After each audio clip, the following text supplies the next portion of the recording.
Hello everyone, welcome to my YouTube channel. आज हम discuss करेंगे इंडियन पॉलिटी का topic union and its territory. Last lecture में हमने पढ़ा था sources of Indian constitution. I hope आपको वो वीडियो पसंद आई होगी। अगर आपको ये वीडियोस पसंद आ रही हैं तो वीडियोस को ज्यादा से ज्यादा शेयर करें और चैनल को सब्सक्राइब कर लें ताकि आने वाले सभी वीडियोस का नोटिफिकेशन आप तक पहुंच सके। अगर आपको इस टॉपिक के रिलेटेड कोई भी डाउट हो तो आप कमेंट बॉक्स में मुझसे पूछ सकते हैं। तो let's start the topic union and its territory. इस टॉपिक में हम पढ़ेंगे part first of the Indian constitution, article 1 से लेकर आर्टिकल 4 को डिस्कस करेंगे। हम डिस्कस करेंगे इंडियन टेरिटरीज के बारे में। इंडियन कॉन्स्टिट्यूशन में जो शेड्यूल फर्स्ट है वो डिस्कस करता है इंडियन टेरिटरीज के बारे में। कौन कौन सी टेरिटरीज इंडिया में हैं, कौन कौन सी स्टेट्स हैं, कौन कौन सी यूनियन टेरिटरीज हैं, ये शेड्यूल फर्स्ट में बताया गया है। वो सब हम डिस्कस करेंगे इस टॉपिक में। और हम डिस्कस करेंगे इवोल्यूशन ऑफ स्टेट्स। जो स्टेट्स हैं वो कैसे बनी उनको डिस्कस करेंगे। तो let's start the topic union and its territory. अगर हम बात करें यूनियन एंड इट्स टेरिटरी की तो ये इंडियन कॉन्स्टिट्यूशन के पार्ट फर्स्ट में है। यूनियन एंड इट्स टेरिटरी जो है वो इंडियन कॉन्स्टिट्यूशन के पार्ट फर्स्ट में है और आर्टिकल 1 से लेकर आर्टिकल 4 के बीच में है। इंडिया को क्या कहा गया है? इंडिया को क्या कहा गया है? यूनियन ऑफ स्टेट्स कहा गया है। इंडिया को union of states. Union of states का क्या मतलब है? जो इंडिया बना है वो कैसे बना है? बहुत सारी स्टेट्स मिलकर इंडिया को बना रही है। इसका मतलब क्या है? जो कलेक्शन ऑफ स्टेट्स हैं वो मिलकर क्या बना रही हैं? इंडिया को। Even though the constitution of India is federal in structure. हालांकि जो इंडिया का कॉन्स्टिट्यूशन है वो फेडरल इन स्ट्रक्चर है। फेडरल इन स्ट्रक्चर का क्या मतलब है? फेडरल इन स्ट्रक्चर का मतलब है कि जहां पे स्टेट और सेंट्रल गवर्नमेंट के बीच पावर्स का डिवीजन होता है। कुछ पावर्स जो होती हैं वो स्टेट गवर्नमेंट के पास होती हैं और कुछ सेंट्रल गवर्नमेंट के पास होती हैं। तो उसको क्या कहा जाता है? Federal structure. तो हमने पीछे लास्ट लेक्चर में पढ़ा था कि इंडियन कॉन्स्टिट्यूशन जो है वो एक फेडरल स्ट्रक्चर है।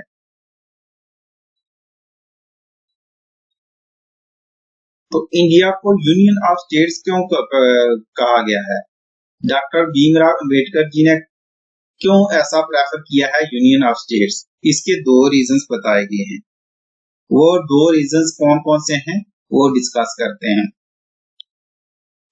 पहला रीजन है the Indian federation is not the result of an agreement among states like the American federation.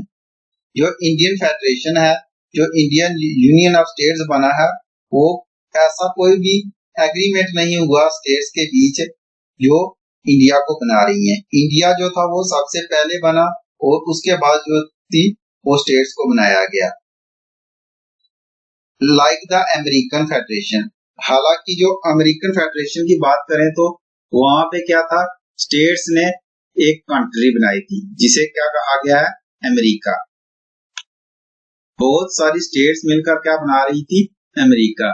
उन्होंने अपनी पावर्स को क्या इकट्ठा किया जिसे बनाया गया अमेरिका।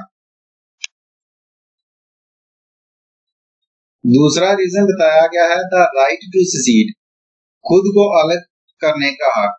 तो इंडियन स्टेट्स को ऐसा कोई भी हक नहीं है कि वो खुद को इंडियन यूनियन से अलग कर सकती हैं। राइट टू सेसीड का क्या मतलब है? कि वो खुद को अलग करना। तो इंडियन स्टेट्स कोई भी ऐसी नहीं है जो खुद को अलग कर सके। India is indestructible. जो इंडिया है वो क्या है? अनडिस्ट्रक्टिबल। अब हम डिस्कस करेंगे आर्टिकल 1 से लेकर आर्टिकल 4 को हम डिस्कस करेंगे। तो article first of the Indian constitution क्या कहता है? states that India, that is Bharat, shall be a union of states. This deals with two things. ये दो चीजों से डील करेगा करता है। कौन कौन सी? The name of the country, जो हमारे देश का नाम और इसकी किस टाइप की पॉलिटी है उसको डील करता है। इसका क्या मतलब है? इंडिया जिसका नाम भारत है ये कई सारी स्टेट्स का यूनियन होगा, या हम कह सकते हैं इंडिया कई सारे स्टेट्स का कलेक्शन है और ये अटूट है, अनडिस्ट्रक्टेबल है। तो इसमें क्या बताया गया है? नेम ऑफ द कंट्री, जो कंट्री का नाम क्या होगा? India that is Bharat. तो इसके दो नाम बताए गए हैं, इंडिया दैट इज भारत। तो इंडियन कॉन्स्टिट्यूशन में कितने नाम हैं? यही दो नाम हैं। हालांकि ऐसे इंडिया के बहुत सारे नाम हैं, जैसे हिंदुस्तान है, इंडिया है, आर्यवर्त है। तो इंडिया के अलग अलग नाम हैं, लेकिन इंडियन कॉन्स्टिट्यूशन में ये सिर्फ दो नाम बताए गए हैं। कौन कौन से? India that is Bharat. Article first, article first क्या कहता है? States that all the states and territories must be specified in the first schedule of the constitution. तो आर्टिकल फर्स्ट क्या कहता है कि जो भी स्टेट्स हैं और टेरिटरीज हैं, यूटीज हैं, वो कहाँ पे बताई गई हैं? वो first schedule of the Indian constitution में बताया गया है। फर्स्ट शेड्यूल में क्या क्या बताया गया है? कौन कौन सी स्टेट्स हैं, कौन कौन सी यूनियन टेरिटरीज हैं, उनका नाम क्या है और उनके टेरिटरीज कौन कौन कितनी कितनी है। तो ये सब बताया गया है, first schedule of the Indian constitution में बताया गया है। Article first states that the territory of India comprises. Article first क्या क्या बताता है कि इंडिया की टेरिटरी कौन कौन सी होगी। तो इंडिया की टेरिटरी कौन कौन सी होगी? The territory of the states, जो भी स्टेट्स के पास टेरिटरी है, जो भी एरिया स्टेट्स का है वो होगा। द यूनियन टेरिटरीज, जो यूटीज का एरिया है वो होगा।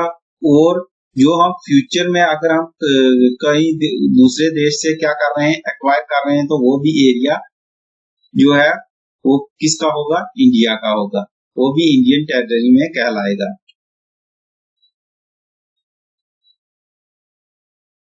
अब हम देखेंगे कि यूनियन ऑफ इंडिया और टेरिटरी ऑफ इंडिया में क्या फर्क है। तो यूनियन ऑफ इंडिया क्या होता है? All the states in India form part of the union of India. जो भी सभी स्टेट्स हैं वो क्या है, किसका पार्ट है? यूनियन ऑफ इंडिया का है। अगर हम टेरिटरी ऑफ इंडिया की बात करें तो वो क्या है? सभी स्टेट्स, यूटी, और जो फ्यूचर में आप कोई भी अगर टेरिटरी एक्वायर कर रहे हैं तो वो किस में आ जाएगा? टेरिटरी ऑफ इंडिया में। तो टेरिटरी ऑफ इंडिया जो है वो वाइडर एक्सप्रेशन है देन यूनियन ऑफ इंडिया से। टेरिटरी ऑफ इंडिया में ज्यादा एरिया है। इसमें कौन कौन सा एरिया है? स्टेट्स का एरिया है, यूटी का एरिया है, और जो हम फ्यूचर में एक्वायर्ड करेंगे, अगर हम कोई भी स्टेट अगर हम फ्यूचर में एक्वायर कर रहे हैं तो वो भी टेरिटरी ऑफ इंडिया में कहलाएगी। तो यूनियन ऑफ इंडिया में क्या है? सिर्फ स्टेट्स ही हैं। सभी स्टेट्स जो हैं वो क्या है? यूनियन ऑफ इंडिया में।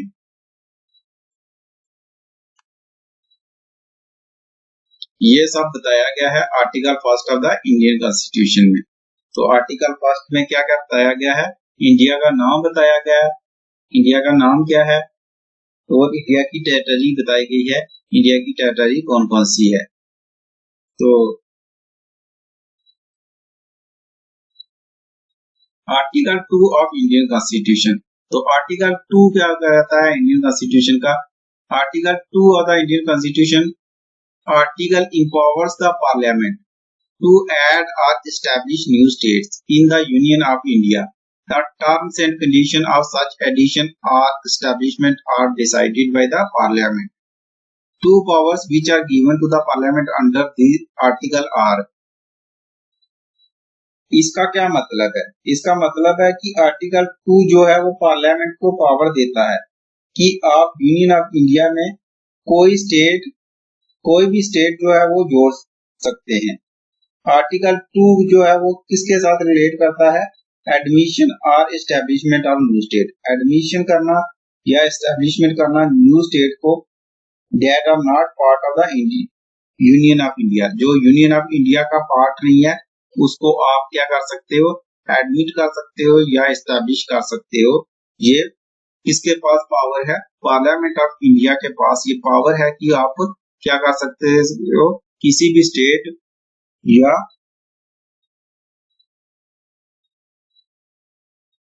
टेरिटरी को क्या कर सकते हो? आप एडमिट कर सकते हो, एस्टैब्लिश कर सकते हो इंडियन यूनियन में।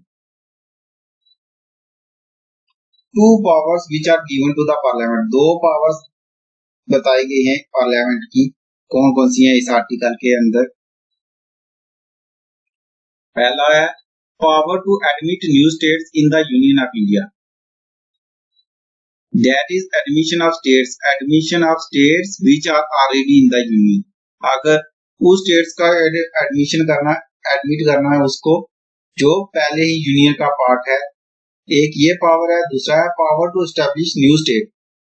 न्यू स्टेट एस्टैब्लिश करना states which were not in existence before, जो अभी तक बनी नहीं है उसको ऐड करना।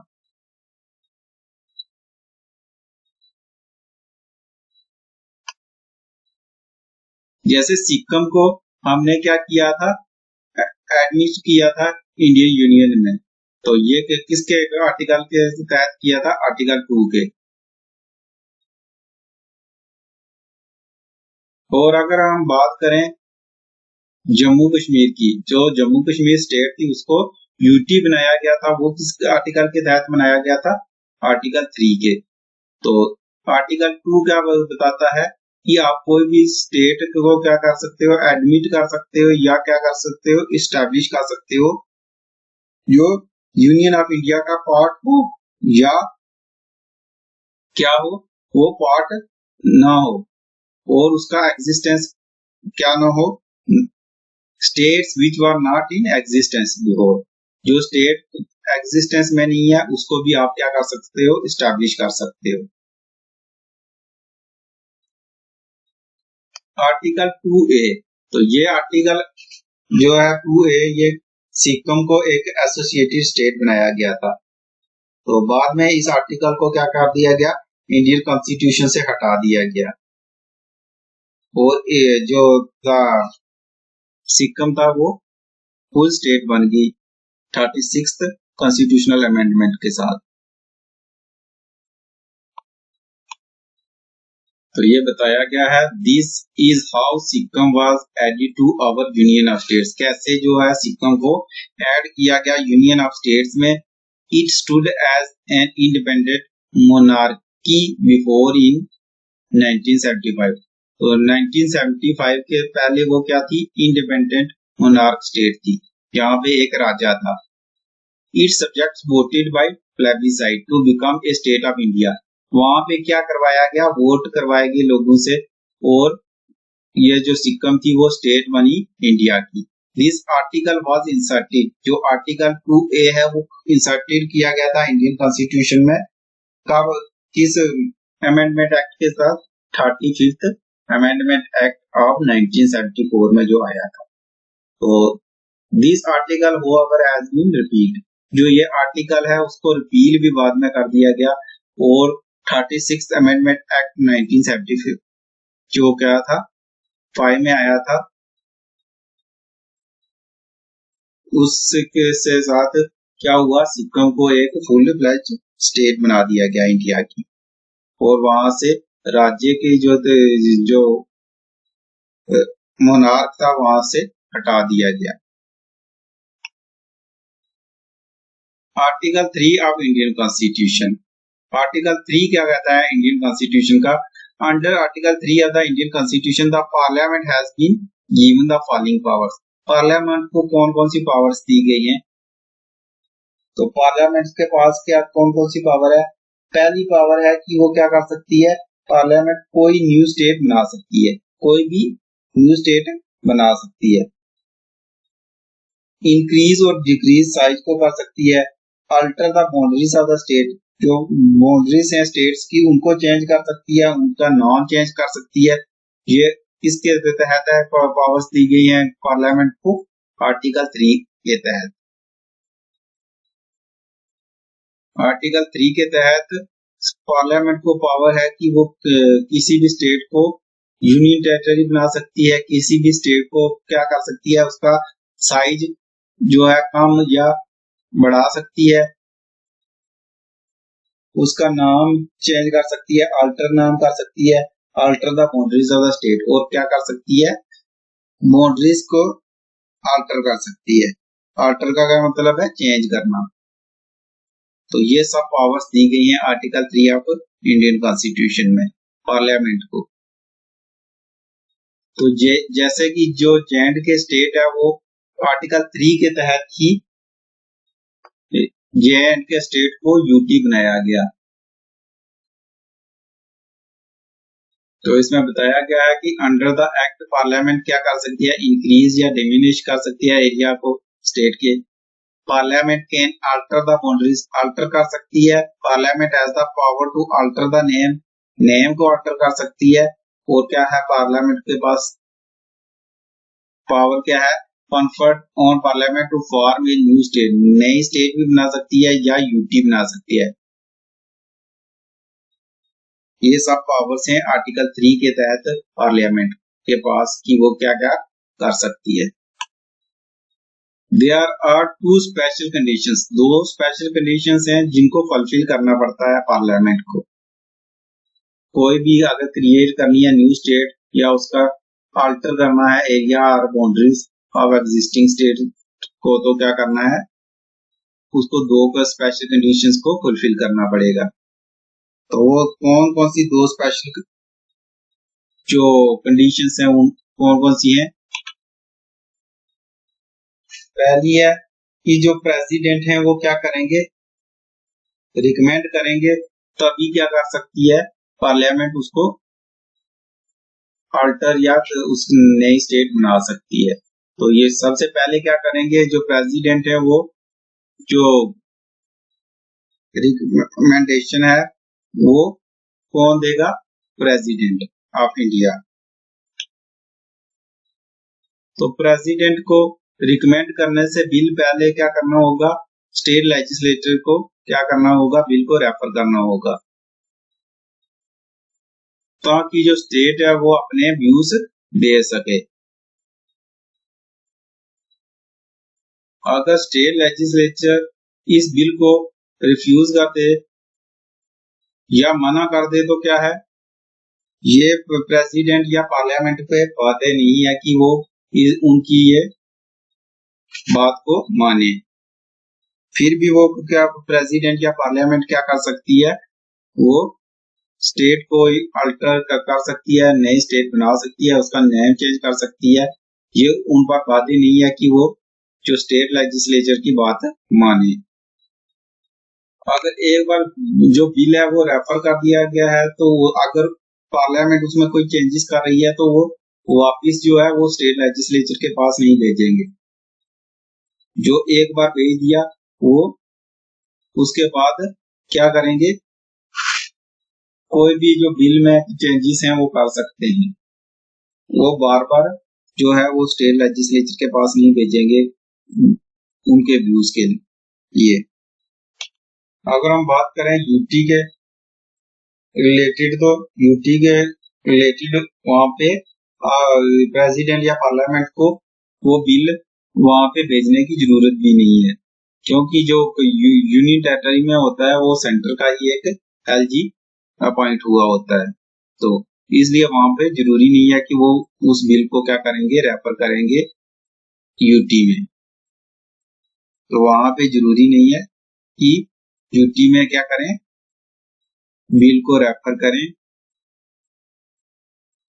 लेकिन क्या करना पड़ेगा? अगर स्टेट अगर कोई भी स्टेट है तो वहां पे आपको क्या करना पड़ेगा? तो बिल को रेफर करना पड़ेगा। तो बिल को अगर ना भी कर रही है स्टेट लेजिस्लेचर तो ये बातें नहीं है कि प्रेसिडेंट या पार्लियामेंट उस चीज को माने, वो फिर भी उस चीज को जो स्टेट बना रहे हैं उसको बना सकते हैं, उसका नाम को चेंज कर सकते हैं, उनके पास ये पावर्स हैं। उनको बस यही हक है कि वो क्या करें, एक बार जो बिल है वो रेफर करना है। Fundamental difference between the provisions of article 2 and 3। तो फंडामेंटल डिफरेंस क्या है आर्टिकल 2 एंड 3 में? तो आर्टिकल 2 जो है specific about creating new states, किसके बारे में है? न्यू स्टेट्स बनाना from a territory which was not wholly or in part the territory of any state whereas. क्या बोल रहा है कि आर्टिकल 2 जो है वो क्या है?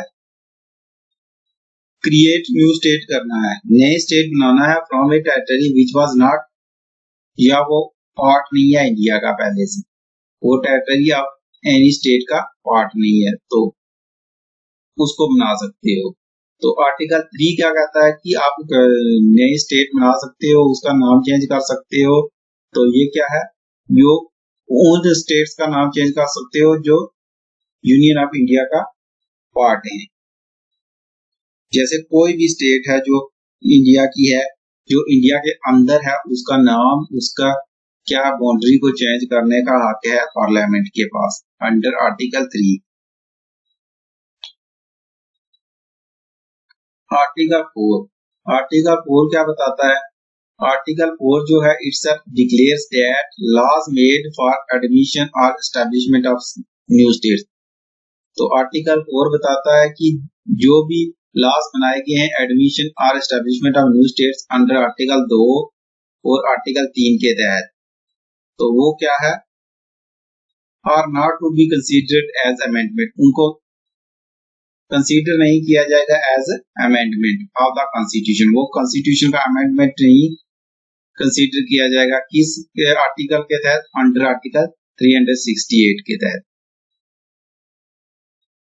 This means that such laws can be passed by a simple majority। इसका क्या मतलब है कि ये जो लॉस हैं वो सिंपल मेजोरिटी के साथ पास किए जा सकते हैं। सिंपल मेजोरिटी क्या क्या? 50% से ज्यादा प्रेजेंट एंड वोटिंग, उस टाइम कितने प्रेजेंट हैं और कितने वोट कर रहे हैं, उनका 50%। लेकिन अगर हम बात करें अंडर आर्टिकल 368, तो वहां पे क्या चाहिए? स्पेशल मेजोरिटी चाहिए। तो इसलिए जो अंडर आर्टिकल आप 2 या 3 में चेंजेस कर रहे हैं वो आप सीधा किसके थ्रू कर सकते हैं? सिंपल मेजोरिटी के साथ। इसको हम क्या बोलेंगे? ये एक ऑर्डिनरी लेजिस्लेटिव प्रोसेस से चेंजेस किए जा सकते हैं।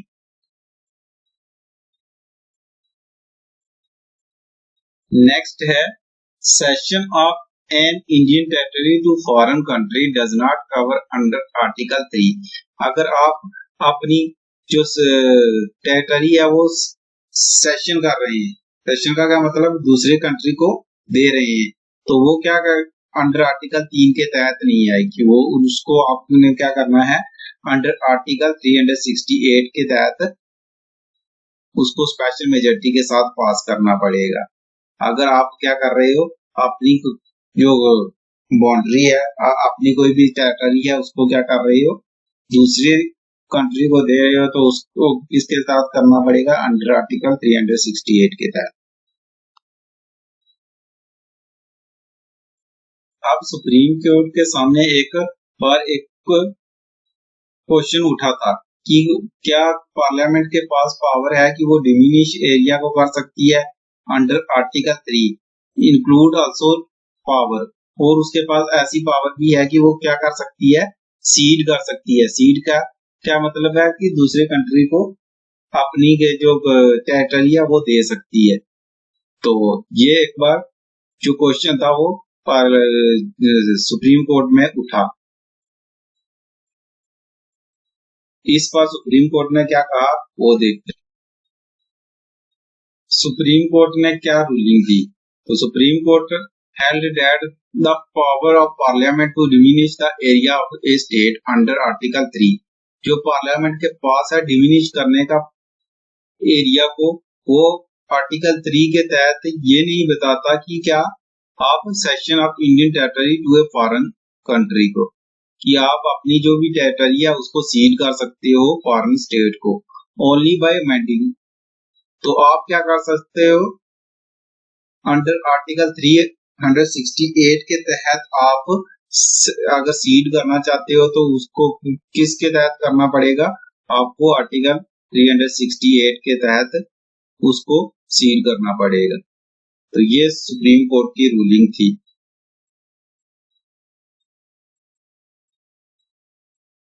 तो इसके लिए क्या बताया गया कि आपको इसके लिए स्पेशल मेजॉरिटी की जरूरत है। अगर आप अपना एरिया दूसरे कंट्री को सीड कर रहे हो, दे रहे हो, तो उसके लिए आपको किसकी जरूरत है, स्पेशल मेजॉरिटी की। अगर आप अंडर आर्टिकल 2 या आर्टिकल 3 के तहत कर रहे हो तो उसके लिए आपको क्या जरूरत है, उसके लिए आप सिंपल मेजॉरिटी के साथ भी कर सकते हो। लेकिन अगर आप अपने एरिया को सीड कर रहे हो, दूसरे देश को दे रहे हो, तो फिर क्या करना पड़ेगा, आपको अंडर आर्टिकल 368 के तहत स्पेशल मेजॉरिटी के साथ आप वो जो एरिया है उसको सीड कर सकते हो, उस टेरिटरी को सीड कर सकते हो। तो बैरूबुरी यूनियन जो केस जजमेंट इम्पैक्ट इस क्या पड़ा था बैरूबुरी यूनियन केस में, तो इसका इम्पैक्ट पड़ा था, the parliament had to bring the 9th amendment act in 1960। Parliament ने 9th amendment act लाया 1960 में, that amended schedule first, जो जिसने अमेंड किया schedule first of the Indian constitution को। तो जो Berubari union was finally given to, एक बैरूबरी वेस्ट बंगाल में एक जगह है जो जिसका केस क्या चल रहा था, सुप्रीम कोर्ट में चल रहा था। वो एक कॉन्फ्लिक्ट एरिया था किसके साथ, इंडिया और पाकिस्तान के साथ, जो उस समय ईस्ट पाकिस्तान था, दैट इज बांग्लादेश, उस समय आज का बांग्लादेश। तो वहां पे एक एरिया था बैरूबरी, तो उसको इंडियन प्राइम मिनिस्टर ने क्या किया था, अंडर आर्टिकल 3 जो ईस्ट पाकिस्तान था उसको दे दिया था। लेकिन बाद में ये जो मैटर था ये सुप्रीम कोर्ट में गया, और सुप्रीम कोर्ट ने क्या फैसला दिया, उसने सुप्रीम कोर्ट ने कहा कि आप अंडर आर्टिकल 3 के तहत आप अपनी बाउंड्री को सीड नहीं कर सकते। सीड का क्या मतलब है कि आप उसको अपनी बाउंड्री को दूसरे देश को नहीं दे सकते। अगर आपको ये करना है तो आपको अंडर आर्टिकल 368 के तहत करना पड़ेगा, स्पेशल मेजॉरिटी के साथ इस चीज को करना पड़ेगा। तो बैरूबरी यूनियन केस जजमेंट का यही इम्पैक्ट पड़ा कि 9th शेड्यूल जो 9th अमेंडमेंट एक्ट आया, और जो ये बैरूबरी एरिया था वो किसको दे दिया गया, ये ईस्ट पाकिस्तान को दे दिया गया, आज का जो बांग्लादेश है। अब हम देखेंगे कि जब हमारा कॉन्स्टिट्यूशन बना तो हमारे कॉन्स्टिट्यूशन में क्या हुआ कि 4 क्लासिफिकेशन ऑफ द स्टेट्स की गई। तो जो part A, part B, part C and part D state, तो 4 क्लासिफिकेशन कर दी गई। और वो कौन कौन सी थी, कुछ स्टेट्स को पार्ट ए में रखा गया, कुछ स्टेट्स को पार्ट बी में, कुछ को पार्ट सी में और कुछ को पार्ट डी में रखा गया। इन ऑल दे नंबर 29, वो कितनी थी, टोटल 29 थी। पार्ट ए states comprised 9 erstwhile governor provinces, तो पार्ट ए में कितने थी, 9 स्टेट्स थी जो गवर्नर प्रोविंसेस थे। उस समय के गवर्नर प्रोविंसेस को क्या किया गया, पार्ट ए में रखा गया। जो ब्रिटिश इंडिया में गवर्नर प्रोविंसेस थे उनको पार्ट ए में रखा गया। पार्ट बी में किसको रखा गया, स्टेट्स कंसिस्टेड ऑफ 9, इसमें भी 9 स्टेट्स ही थी, प्रिंसली स्टेट्स जो थी 9 उनको रखा गया। पार्ट सी में किसको रखा गया, chief commissioner provinces of British India and some of erstwhile princely states. तो ये पार्ट सी में कितनी स्टेट्स थी, ये टोटल 10 थी। और पार्ट बी में किसको रखा गया, अंडमान एंड निकोबार आइलैंड्स को। तो पार्ट ई में सिर्फ एक ही रखा गया, जो था क्या, अंडमान और निकोबार स्टेट।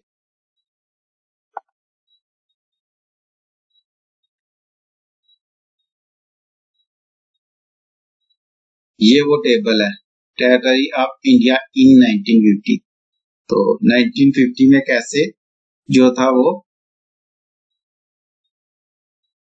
क्लासिफिकेशन किया गया था स्टेट्स का, वो देख लेते हैं। States in part A, states in part A में कौन कौन सी थी? फर्स्ट थी असम, बिहार, बम्बे, मद्रास। उसके नीचे है, एक सेकंड, मद्रास है, उड़ीसा है, पंजाब है, यूनाइटेड प्रोविंस यूपी जिसे कहा गया है, वेस्ट बंगाल। ये 9 थी पार्ट ए में। तो पार्ट बी में कौन कौन सी थी? हैदराबाद थी, जे-एंड-के थी, मध्य भारत था, मैसूर था, नेक्स्ट कौन सी थी? पटियाला एंड ईस्ट पंजाब थी, राजस्थान, सौराष्ट्र, त्रावणकोर, कोचीन जिसे विंध्या प्रदेश, ये 9 थी। तो वैसे ही ये पार्ट सी में कौन कौन सी थी? अजमेर, भोपाल, बिलासपुर, कूच बिहार, ऐसे जो स्टेट्स थी वो पार्ट सी में थी। वो स्टेट्स इन पार्ट डी में कौन सी थी? Andaman and Nicobar islands. तो पार्ट डी में सिर्फ एक ही था, वो कौन सी थी? Andaman and Nicobar islands. शुरुआत में जो स्टेट्स को रखा गया था, 4 क्लासिफिकेशन उनकी की थी। कैसी कैसी क्लासिफिकेशन थी? स्टेट्स इन पार्ट ए में कौन कौन सी हैं, पार्ट बी में और पार्ट सी में और पार्ट डी में। तो ये जो टेबल बना है वो ऐसे बना था, अलग अलग जो वो स्टेट्स हैं उनको पार्ट वाइज अलग अलग किया गया था।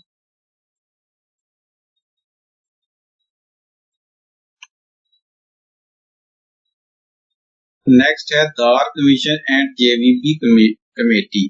तो ये दार कमीशन एस के दार ने बनाया था। ये एस के दार जो थे वो क्या थे? हाई कोर्ट के जज थे, इलाहाबाद हाई कोर्ट के जज।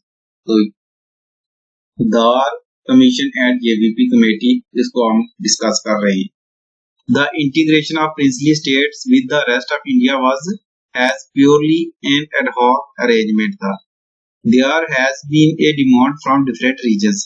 Different regions से कैसी कैसी डिमांड उठ रही थी कि particularly South India में कि for reorganization of states on linguistic basis। जो ऑर्गेनाइजेशन रीऑर्गेनाइजेशन करना है स्टेट्स का, वो किसके तहत किया जाए?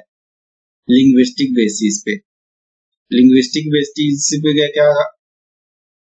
लैंग्वेज के बेस पे।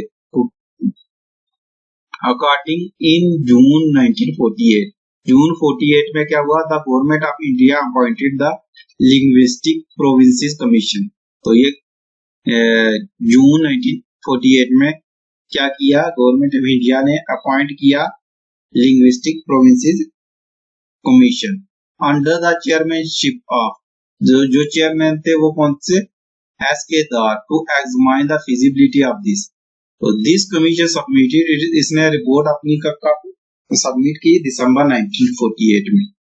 As recommended the reorganization of states on the basis of administrative convenience. तो इसने क्या कहा कि जो स्टेट्स बननी चाहिए वो एडमिनिस्ट्रेटिव कन्वीनियंस के लिए बननी चाहिए, रादर देन ए लिंग्विस्टिक मैटर फैक्टर। तो उन्होंने कहा कि जो एडमिनिस्ट्रेटिव कन्वीनियंस हो तो वैसे स्टेट बनाई जाए, ना कि जो वहाँ जहाँ पे लैंग्वेज बोली जा रही है उसके तहत बनाई जाए। This created much resentment and led to the appointment of another linguistic provinces committee by the Congress in December 1948। तो एक और क्या बनाया गया? लिंग्विस्टिक प्रोविंस कमेटी बनाई गई दिसंबर 1948 में। Itself the examine the whole question afresh। ये जो क्वेश्चन बना था कि लिंग्विस्टिक आधार पर क्या बनानी चाहिए? स्टेट्स को बनाना चाहिए। तो ये 1948 में क्या बनाई गई? एक और कमेटी बनाई गई। It consisted of JVP committee जिसे कहा गया। जे से क्या मतलब है? जवाहरलाल नेहरू, वी से वल्लभ भाई पटेल एंड पी से क्या? पट्टाभाई सीतारमैया। ये 3 मेंबर्स थे जेवीपी कमेटी में। And hence was popularly known as JVP committee. तो इन तीन जो मेंबर्स थे इस कमेटी के, इसलिए इसको क्या कहा गया है, JVP committee. It submitted its report, इसने अपने रिपोर्ट कब सबमिट की, अप्रैल 1949 में, and formally rejected language as the basis for reorganization of state. और इसने भी क्या किया, रिजेक्ट कर दिया कि लैंग्वेज के बेस पर स्टेट्स का रीऑर्गेनाइजेशन करना ठीक नहीं है। वो एवर इन अक्टूबर 1953 में, अक्टूबर 1953 में क्या हुआ, the government of India was forced to create the first linguistic state. Government of India ने एक पहली क्या बना दी थी, फर्स्ट लिंग्विस्टिक स्टेट। कौन सी थी, Andhra state. Bye separating the Telugu speaking area from the Madras state. तो मद्रास स्टेट से जो आंध्रा स्टेट थी उसको अलग कर दिया गया। जहां पे तेलुगु स्पीकिंग एरियाज थे उसको अलग कर दिया गया, और मद्रास में जो तेलुगु थे उनको अलग कर दिया गया। This followed a prolonged popular agitation and the death of Poti Sriramalu। ये एक कांग्रेस के ही लीडर थे, इन्होंने एक भूख हड़ताल कर दी थी 56 डेज के लिए, और उसके बाद इनकी डेथ हो गई थी। तो इसको इनकी डेथ के बाद बहुत सारे हंगामा शुरू हो गया। तो इसके बाद इन्होंने जो था, गवर्नमेंट ऑफ इंडिया ने पहली स्टेट बना दी लिंग्विस्टिक बेस पे। तो वो पहली स्टेट कौन सी थी, Andhra state, Andhra Pradesh. Territory of India in 1956। तो 1956 में जो टेरिटरी ऑफ इंडिया थी वो कैसी थी, वो देख लेते हैं। तो 1956 में क्या हुआ, जो क्लासिफिकेशन हुई थी part A, part B, part C और पार्ट डी, उसको हटा दिया गया। तो अब जो 1956 में थी स्टेट्स और यूनियन टेरिटरीज को बनाया गया। तो पहली स्टेट्स को आंध्र प्रदेश थी, असम, बिहार। तो टोटल कितनी स्टेट्स थी, टोटल स्टेट्स थी 14, और कितनी टेरिटरीज थी, यूटी कितनी थी, 6 यूनियन टेरिटरीज थी।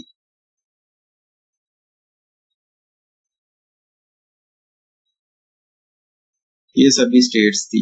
बॉम्बे हो गया, जम्मू एंड कश्मीर, केरला, मध्य प्रदेश, मद्रास, मैसूर, उड़ीसा, पंजाब, राजस्थान, उत्तर प्रदेश, वेस्ट बंगाल। तो ये कितनी टोटल स्टेट्स थी, 14, और 6 क्या थी, यूटी बनाई गई। और जो क्लासिफिकेशन की गई थी चार जो स्टेट्स में, part A, part B, part C और पार्ट डी, उसको हटा दिया गया।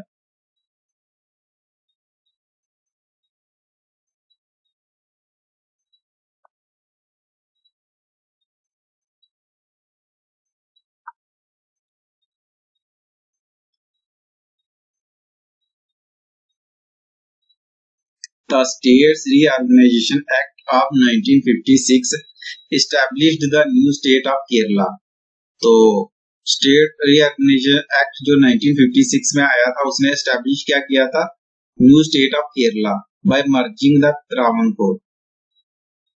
केरला न्यू स्टेट बना दी गई थी मर्ज करके त्रावणकोर को। Kochi state with the Malabar district of Madras. Cochin जो थी वो क्या बने, state with the Malabar district of Madras state. ऐसे ही कासरगोड ऑफ साउथ कनाडा, जिसे दक्षिण कन्नड़ बोलते हैं। It merged the Telugu speaking areas of Hyderabad state with the Andhra state to create the Andhra Pradesh state. Further it merged the Madhya Bharat state. ऐसे ही जो टोटल कितनी बनी थी, 1956 में 14 स्टेट बन गई थी। नेक्स्ट है new states and union territories created after 1956।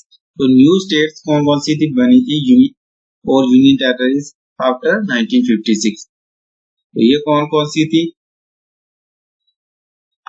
इसको देख लेते हैं। महाराष्ट्र एंड गुजरात। पहली कौन सी है? महाराष्ट्र एंड गुजरात इन 1960। तो the bilingual state of Bombay was divided, जो बॉम्बे था उसको डिवाइड किया गया दो सेपरेट स्टेट में। महाराष्ट्र फॉर मराठी स्पीकिंग, महाराष्ट्र बना दिया गया मराठी जो वो बोलते थे उनके लिए, और गुजरात बना दिया गया गुजराती लोगों के लिए। यहाँ पे गुजराती बोली जाती थी, वहां पे गुजरात बना दिया गया। तो ये हमारी 15th स्टेट बन गई। उसके बाद है दादरा एंड नगर हवेली। तो दादरा एंड नगर हवेली पे कौन रूल कर रहा था उस समय? पुर्तगाली जो थे वो रूल कर रहे थे। तो हमने उनसे कब इसको आजाद करवाया? 1954 में। Subsequently the administration was carried on till 1961। लेकिन आजाद तो इसे 1954 में किया गया, लेकिन जो एडमिनिस्ट्रेशन जो हमने संभाला वो कब संभाला? 1961 से। By an administrator chosen by the people themselves, वहां के लोगों ने खुद एक एडमिनिस्ट्रेटर चुना। It was converted into a union territory, इसको कन्वर्टेड किया गया यूटी में अब इंडिया में by the 10th constitutional amendment act 1961। Next है गोवा, दमन एंड दिउ। जो India acquired these three territories from the Portugal by means of a police action in 1961। तो ये तीन जो थी इनको पुर्तगालियों से आजाद करवाया पुलिस एक्शन से। कब? 1961 में। They were constituted as a UT by the 12th Constitutional Amendment Act 1962। तो इसको इन तीनों को क्या बना दिया गया? यूटी बना दिया गया 12th Constitutional Amendment Act 1962 के तहत। लेटर इन 1987 में क्या हुआ? गोवा को क्या बना दिया गया? स्टेटहुड का दर्जा दे दिया गया। तो जो दमन और दीव थी वो अभी भी सेपरेट यूनियन टेरिटरीज थी। नेक्स्ट है पुडुचेरी।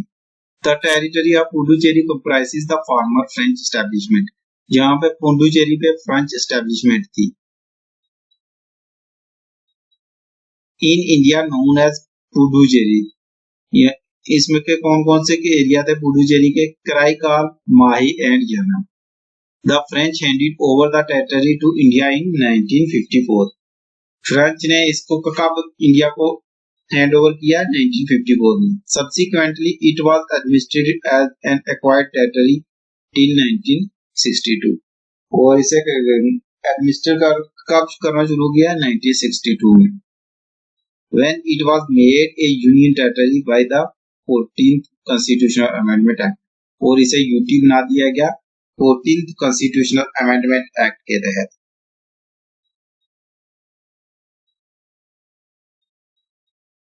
नेक्स्ट है Nagaland. In 1963 the state of Nagaland was formed. तो 1963 में स्टेट ऑफ नागालैंड बनी by taking the Naga hills and Tuensang area out of the state Assam. ये असम से निकाली गई। This was done to satisfy the movement of the hostile Nagas.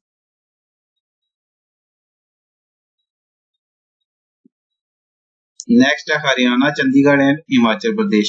In 1966 the state of Punjab was bifurcated.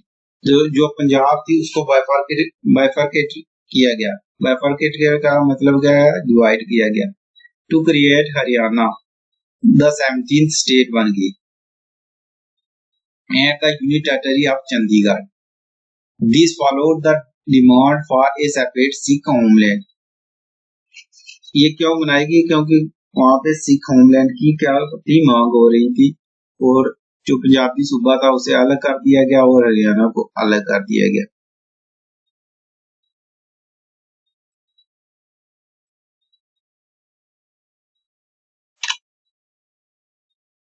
Next है Manipur, Tripura and Meghalaya. In 1972 the political map of north east India underwent a major change. जो north east का map था वो पूरी तरह change हो गया। Thus the two union territories of Manipur and Tripura and the sub-state of Meghalaya got statehood। Manipur और त्रिपुरा को क्या बना दिया गया? यूटी बना दिया गया, और मेघालय को स्टेट होने का दर्जा दे दिया गया। And the two union territory of Mizoram and Arunachal Pradesh, originally known as, उनको क्या कहा जाता था, नॉर्थ ईस्ट फ्रंटियर एजेंसी नेफा, came into being. और with this the number of states of the Indian Union increased to 21. तो इसके साथ जो इंडियन यूनियन में टोटल स्टेट्स कितनी हो गई थी, 21। मणिपुर जो थी वो 19 स्टेट थी, त्रिपुरा 20 एंड मेघालय जो थी वो क्या 21st स्टेट बन गई। जो मणिपुर और त्रिपुरा ये जो यूटी थी वो किसमें चेंज हो गई, स्टेट में उनको बना दिया गया। Initially the 22nd constitutional amendment act 1969 में created Meghalaya as an autonomous state. जो 22 कॉन्स्टिट्यूशनल अमेंडमेंट एक्ट 1969 में आया था, उसने क्रिएट किया था मेघालय को ऑटोनोमस स्टेट और सब state with in the state of Assam के बीच में, विद इट्स ओन लेजिस्लेचर, उसके पास खुद का लेजिस्लेचर था एंड काउंसिल ऑफ मिनिस्टर्स थे। However, this did not satisfy the aspiration of the people of Meghalaya. The union territories of Mizoram and Arunachal Pradesh were also formed out of the territories of Assam. Assam से मिजोरम और अरुणाचल को भी union territories बना दी गई।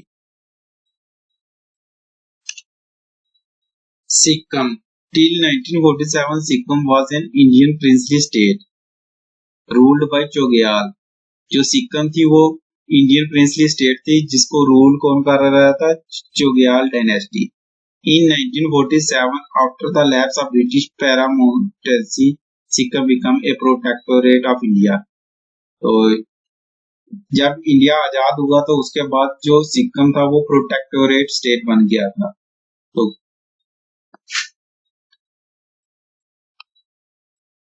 तो India के पास इसके क्या क्या था, डिफेंस, एक्सटर्नल अफेयर और कम्युनिकेशन इंडिया के पास था। और वहां पे एक जो मोनार्क बैठा हुआ था, जो मोनार्क एक राजा था चोग्याल डायनेस्टी का, तो उसको हटा के 1976 में क्या 1975 में 36th कॉन्स्टिट्यूशनल अमेंडमेंट के साथ इसे फुल फ्लेज स्टेट बना दिया गया इंडिया की। तो ये कौन सी स्टेट बन गई, 22nd स्टेट बन गई इंडिया। नेक्स्ट है Mizoram, Arunachal Pradesh and Goa in 1987। Three new states of Mizoram, Arunachal Pradesh और Goa came into being। the 23rd, 24th और 25th states बन गई थी। नेक्स्ट है छत्तीसगढ़, उत्तराखंड एंड झारखंड इन 2000 में ये तीन और स्टेटें बन गई और टोटल आप कितनी बन गई थी, 28 स्टेट्स बन गई थी।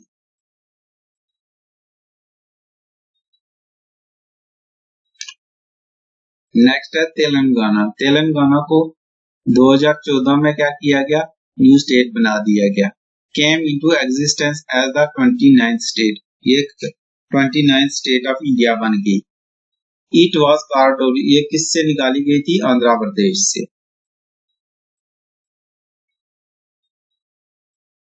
और 2019 में क्या हुआ, एक स्टेट को दो यूटी में चेंज कर दिया गया। जे.एंड.के स्टेट को किसमें चेंज कर दिया गया, दो यूटीज में चेंज कर दिया गया, एक जे.एंड.के यूटी और दूसरी लद्दाख यूटी। और अब टोटल कितनी इंडिया में स्टेट्स हैं, अब टोटल इंडिया में 28 स्टेट्स हैं और 8 यूटीज हैं। तो total 28 states and 8 UTs in Indian union.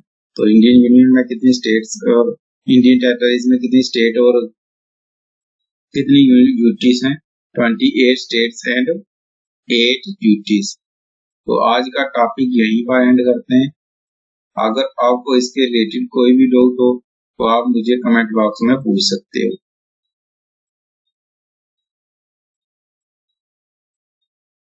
Thank you.